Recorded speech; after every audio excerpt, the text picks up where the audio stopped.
The Galactic Federation's assessment center loomed before James Harrison like a twisted sculpture of glass and metal, its impossible angles defying Earth architecture. After 20 years as a combat instructor for Earth's Special Forces, he thought he'd seen everything. He was wrong. "Welcome, Representative Harrison," chirped an alien that resembled a cross between a praying mantis and a ballet dancer. Its iridescent exoskeleton shifted colors as it moved. "I am Chief Assessor of Disc-Tix. We are most curious about your species' combat capabilities." James suppressed a smile. He'd gotten used to the thinly veiled skepticism in alien voices when they spoke about humans.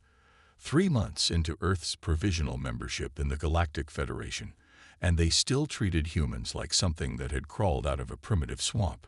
"Your biography indicates you've served as a combat instructor." Disc-Tix continued, compound eyes reflecting the stark lighting. "Though we find it difficult to believe your species engages in physical combat training without neural enhancement or biomechanical augmentation." "All natural," James replied, rolling his shoulders. "Just good old-fashioned human muscle and bone." The assessment chamber resembled an operating theater crossed with a gymnasium. Floating sensors orbited like curious insects, scanning and measuring. A group of various alien species observed from behind what James assumed was reinforced glass, their appendages clutching data tablets and recording devices.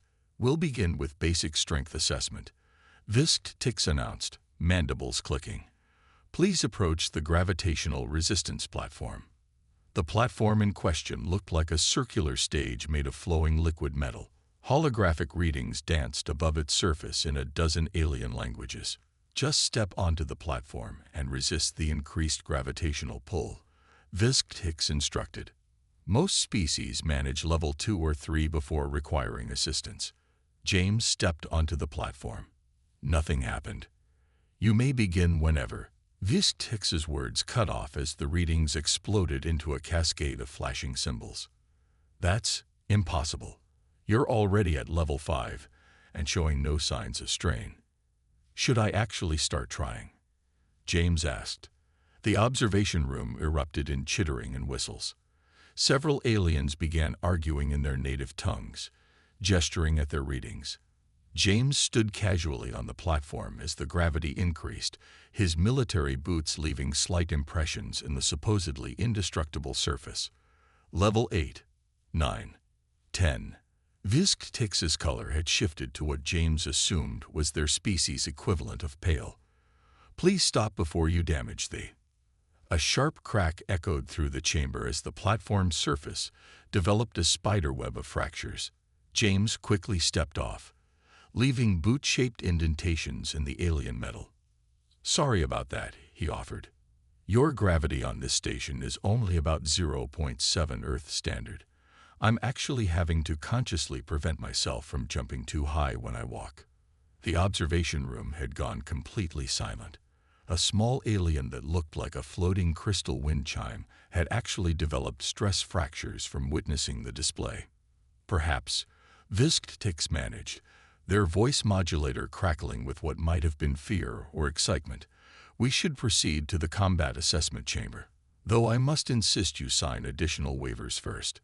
As James followed the still-shaking chief assessor, he couldn't help but wonder what other equipment he'd accidentally break today.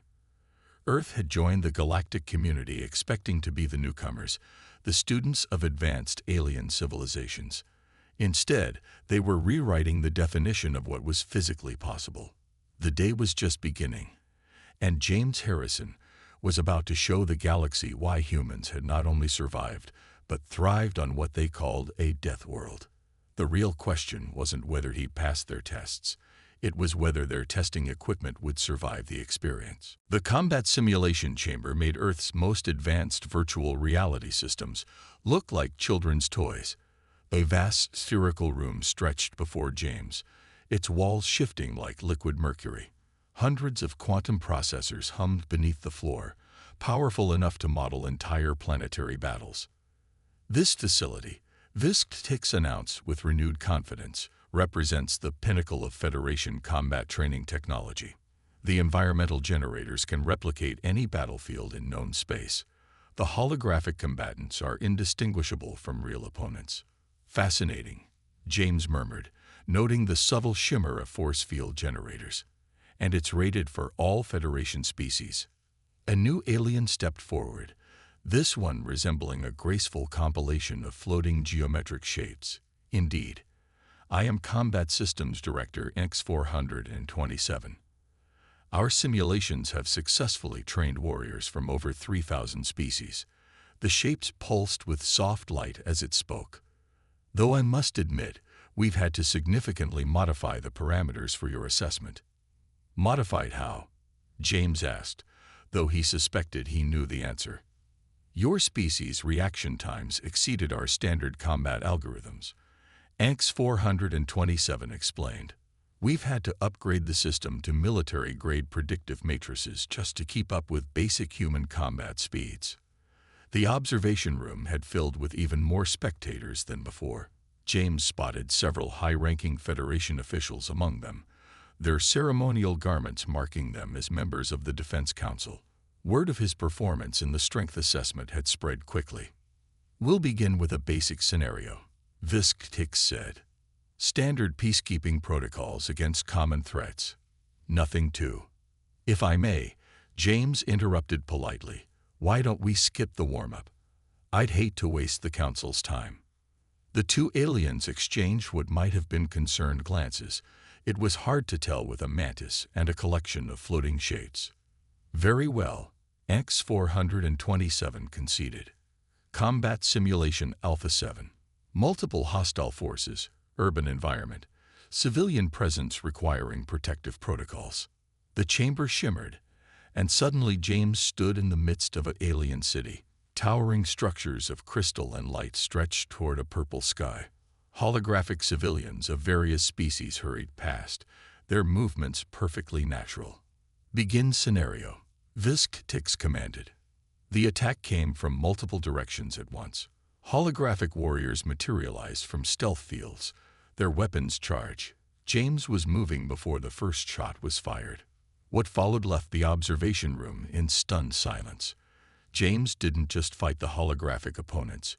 He flowed through them like water through rocks. Each movement was perfectly calculated, using the minimum necessary force for maximum effect. He didn't just avoid civilian casualties. He actively used his own body to shield them from simulated fire. Impossible, someone whispered as James executed a maneuver that involved using one attacker's momentum to disable three others. The neural processing delay alone showed. He's anticipating the simulation's responses. X-427 observed, its geometric forms spinning with excitement. The human is calculating probable attack patterns faster than our combat prediction algorithms. The scenario escalated. More opponents appeared, using increasingly advanced tactics.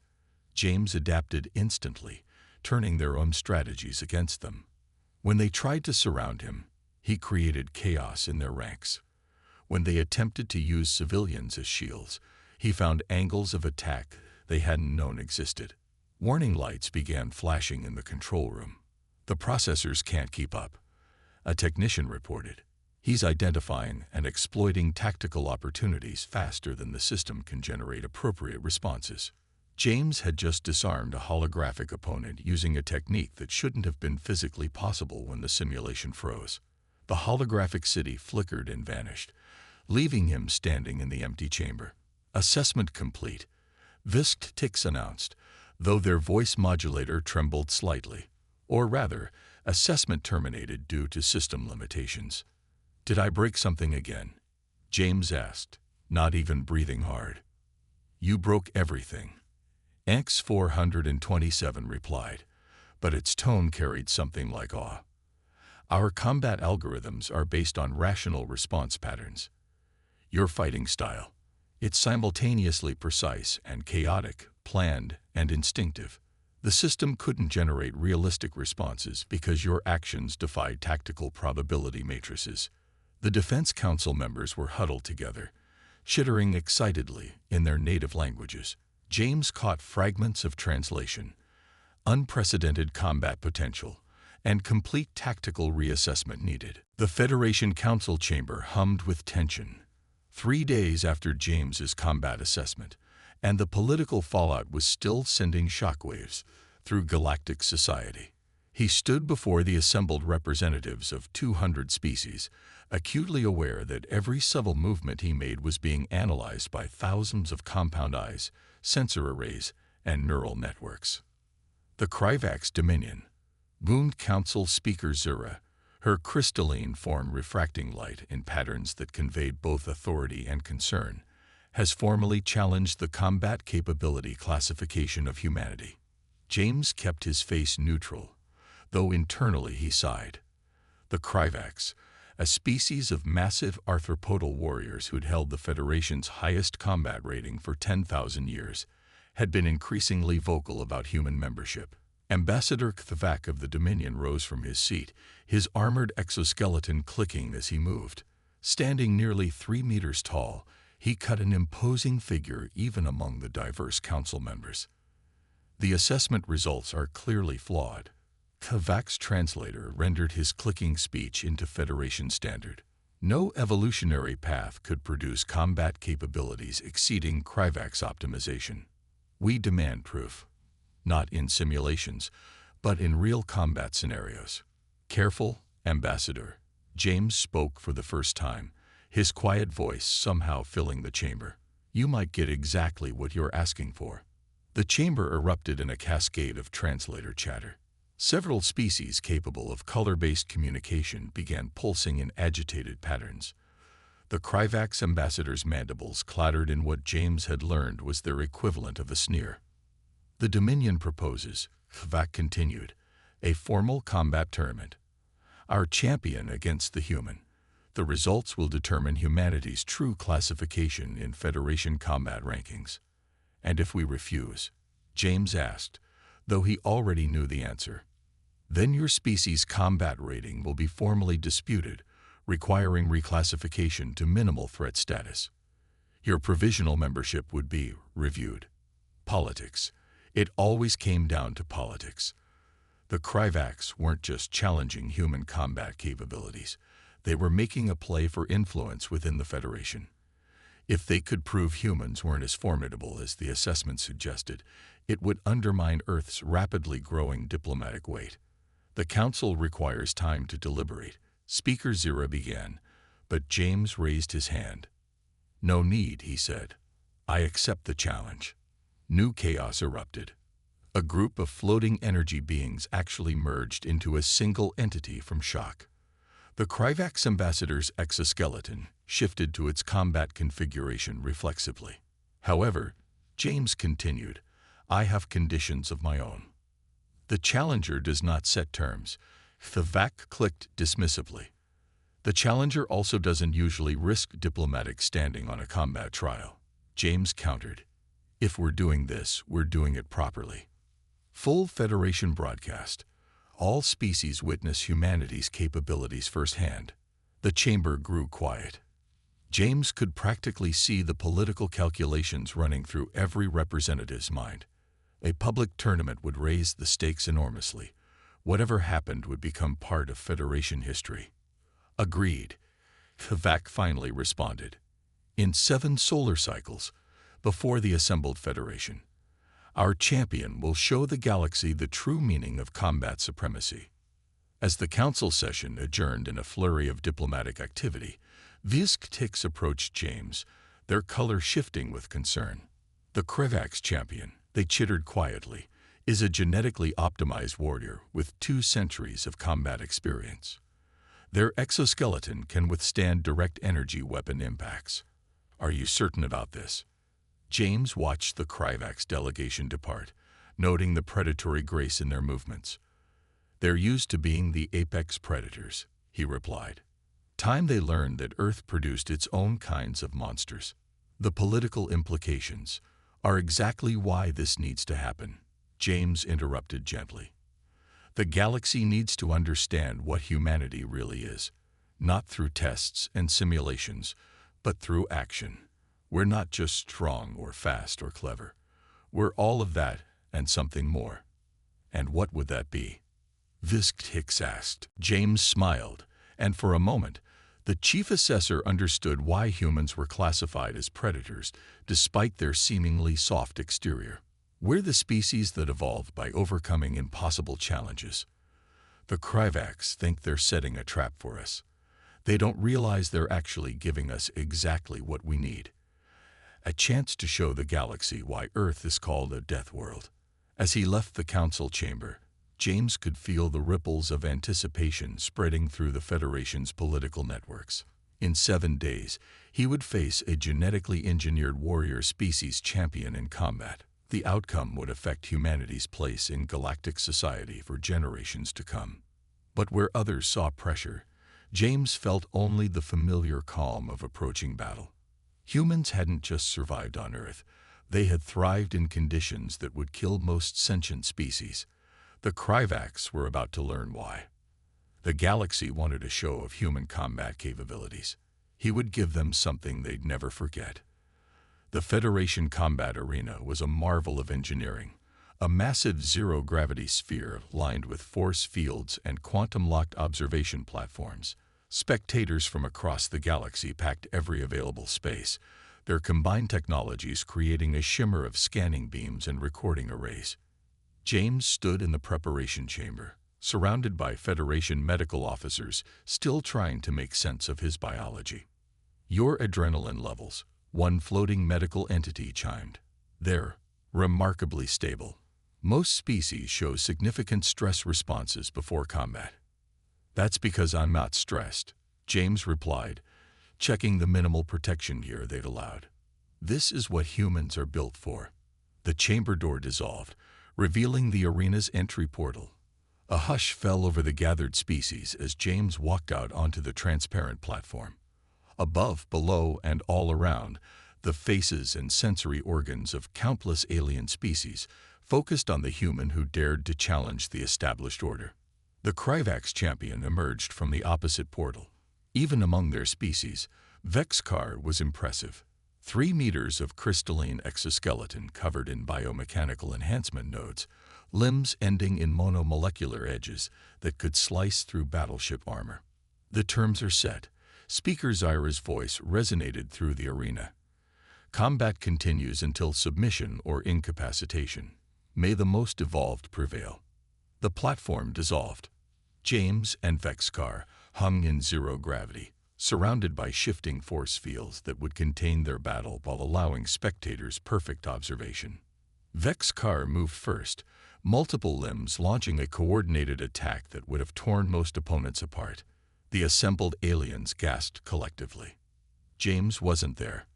He had already pushed off the dissolving platform at precisely the right angle, using the zero-gravity environment like an ocean.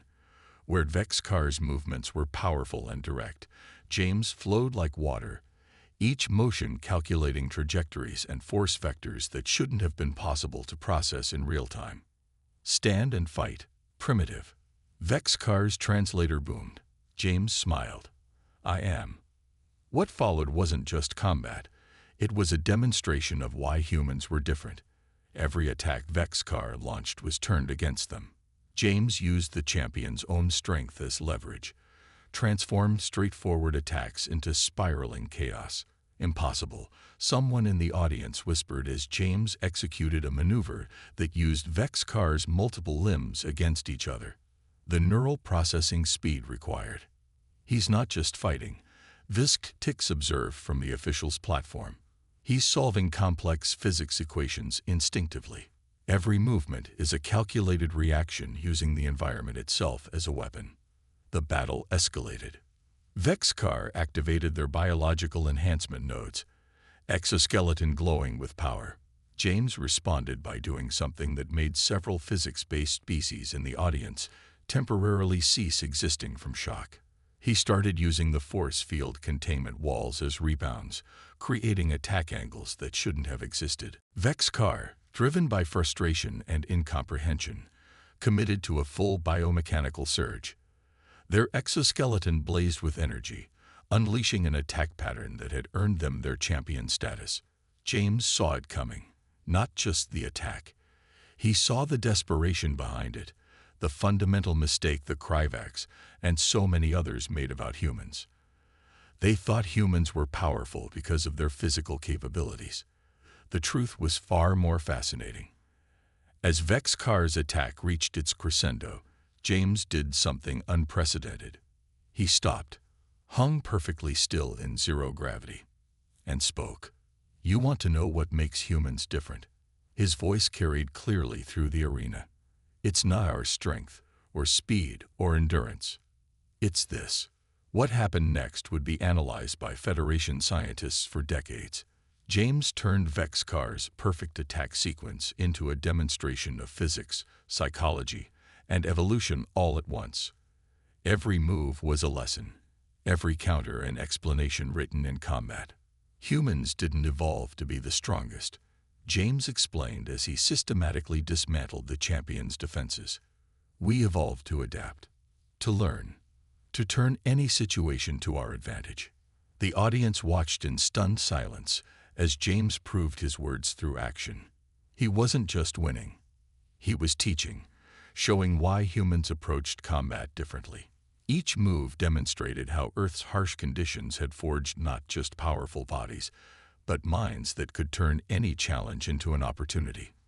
Vex-Kar, for the first time in their long life, began to understand. Their attacks became questions, their defenses acknowledgments. The battle transformed into a dialogue written in motion and force. The end came not with a devastating blow, but with understanding. Vex-Kar, their enhancement nodes dimmed, their exoskeleton bearing marks of precise impacts, lowered their limbs. "I submit," the champion announced, "not to superior force, but to superior adaptation. The human has shown us what we forgot, that true combat mastery isn't about power, but understanding." The arena erupted. Species that had been skeptical of human capability were now seeing something beyond physical prowess. They witnessed the true gift Earth had given its children, the ability to turn adversity into advantage, to learn and grow from every challenge. In the days that followed, the Federation's understanding of combat capability underwent a fundamental shift.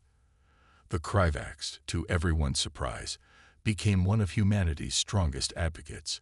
They had discovered something their centuries of genetic optimization hadn't considered: the power of adaptive intelligence combined with physical capability. James stood before the Federation Council one last time, not as a challenger but as a teacher. Earth is called a death world, he concluded, not because it only produces monsters and killers, but because it produces survivors and innovators. Every human carries within them the legacy of countless ancestors who looked at impossible odds and found a way forward. The council chamber, for the first time in recorded history, broke into applause, each species expressing approval in their own unique way. The galaxy had wanted to understand human combat capability.